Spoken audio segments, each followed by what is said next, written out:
We moved into a house with a locked basement door. The realtor said not to open it. When my wife and I bought our first house, we weren't expecting perfection. We just wanted something quiet, affordable, and big enough for the two of us to start fresh. The place we found was an old colonial, a little out-of-town, creaky floors, overgrown yard, but solid bones. The kind of house that felt like it had stories in its walls. During the final walkthrough, our realtor, a jittery guy named Phil, kept moving us past one particular door near the kitchen. When I asked what it was, he hesitated for a second too long before saying, "Oh, that's just the basement. It's sealed off, nothing down there but old storage. The previous owners asked that it stay locked." "Why?" I asked, half joking. He smiled, but it didn't reach his eyes. "Some places just keep their secrets, you know."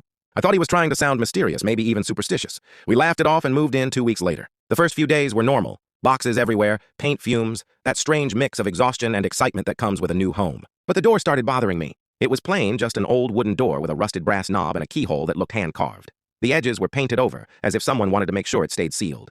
The first night I swore I heard something faint coming from behind it.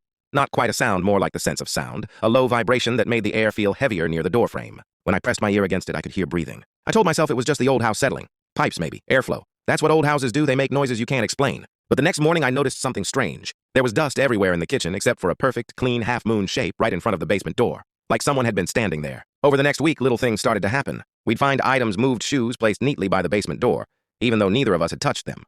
A draft that always seemed to blow out from the door instead of in. Sometimes at night, the knob would rattle softly like someone trying it from the other side. One night, after a few glasses of wine, I decided I'd had enough. I grabbed a screwdriver and started chipping away at the layers of paint sealing the edges.